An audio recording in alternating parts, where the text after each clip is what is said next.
మన భారతీయ సనాతన సంప్రదాయాలతో చేస్తుంటాము, సంస్కారాలతో చేస్తుంటాము. మన సంసారము సామ్రాజ్యముగా మారాలంటే సంస్కారాలతో మనము విజయం పొందితే మాత్రమే సాధ్యము. అది లేపాక్షిలో ఉన్న శివునికి కావచ్చు, ఆ తర్వాత మన కర్ణాటకలో ఉండేటువంటి చామరాజపేటలో ఉన్న గవి గంగాధరేశ్వర స్వామి దేవాలయము, ఆ తర్వాత హంపి విరూపాక్ష దేవాలయము, ఇటువంటి దేవస్థానాల్లో చాలా అత్యంత అద్భుతము. సంక్రాంతి రోజు మీరు పిల్లవాళ్ళకి కావచ్చు, మీరు ఇంట్లో పూజ చేసేది కావచ్చు, సడగ సంభ్రమాలు అన్నీ కూడా మీకు ఉంటాయి. ఓం విశ్వస్మై నమః.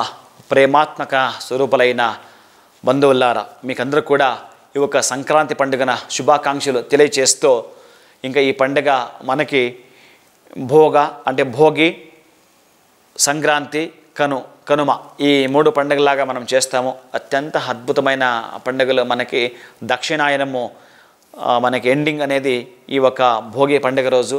తర్వాత ఉత్తరాయణ పుణ్యకాలము ప్రారంభిస్తుంది.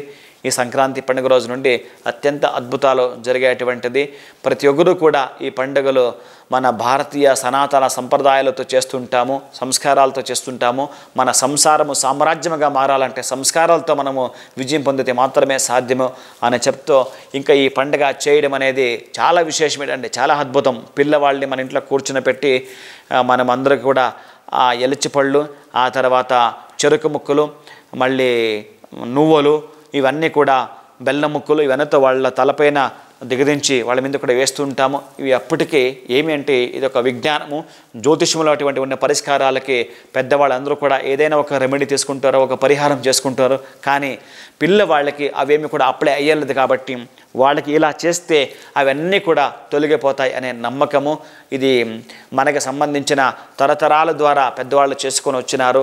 ఆ తర్వాత ఈ సంక్రాంతి పండుగను ఎద్దులకి అత్యంత రైతు అనేటువంటి వాడు దాన్ని బాగా శుభ్రం చేసి అలంకారం చేసుకొని దానికి ఏమి ఆహారం కల అవన్నీ కూడా ఇచ్చి దవస ధాన్యాల్ని, పండిండేటువంటి దవస ధాన్యాలు మొత్తం ఇంటికి తీసుకొని వచ్చి దానికి సంబంధించిన రాశి పెట్టి అక్కడ పూజ చేసి ఆ తర్వాత దాన్ని ఉపయోగించడం జరుగుతుంది. అలాగే దీనికి సంబంధించిన ఒక క్రమబద్ధంగా పూజ చేయడము.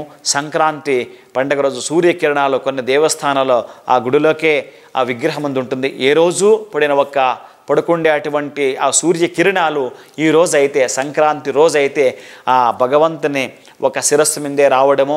అది లేపాక్షిలో ఉన్న శివునికి కావచ్చు, ఆ తర్వాత మన కర్ణాటకలో ఉండేటువంటి చామరాజపేటలో ఉన్న గవి గంగాధరేశ్వర స్వామి దేవాలయము, ఆ తర్వాత హంపి విరూపాక్ష దేవాలయము, ఇటువంటి దేవస్థానాల్లో చాలా అత్యంత అద్భుతము. అంటే అప్పటికే మన పెద్దవాళ్ళు, మన పూర్వీకులు ఈ విజ్ఞానాన్ని చేస్తూ మనకి విశేషమైన ప్రగతి రావడానికంటే ఈ మకర రాశికి సూర్యుడు వచ్చే దినం మనం మకర సంక్రాంతి చేస్తాము. కానీ భూమికి దగ్గరలో ఆ మహానుభావుడు వస్తున్నాడు, ఆ ఒక సూర్యుడు. అంటే చాలా విశేషమైన ప్రగతి కావాలా అంటే మనిషి బాగా పొందేదానికి అవన్నీ కూడా మార్గాలు. కాబట్టి ఇట్లా సంక్రాంతి పండుగ రోజు ఎవరు విశేషంగా ఆలయానికి వెళ్ళడము, ఆ తర్వాత నమిలిపించే మళ్ళీ విభూతి ఉంట తీసుకొని మీరు ఇంటికి రావడం. ఎప్పుడైనా ఈ ఒక సంక్రాంతి రోజు మీరు పిల్లవాళ్ళకి కావచ్చు, మీరు ఇంట్లో పూజ చేసేది కావచ్చు, సడగ సంభ్రమాలు అన్నీ కూడా మీకు ఉంటాయి.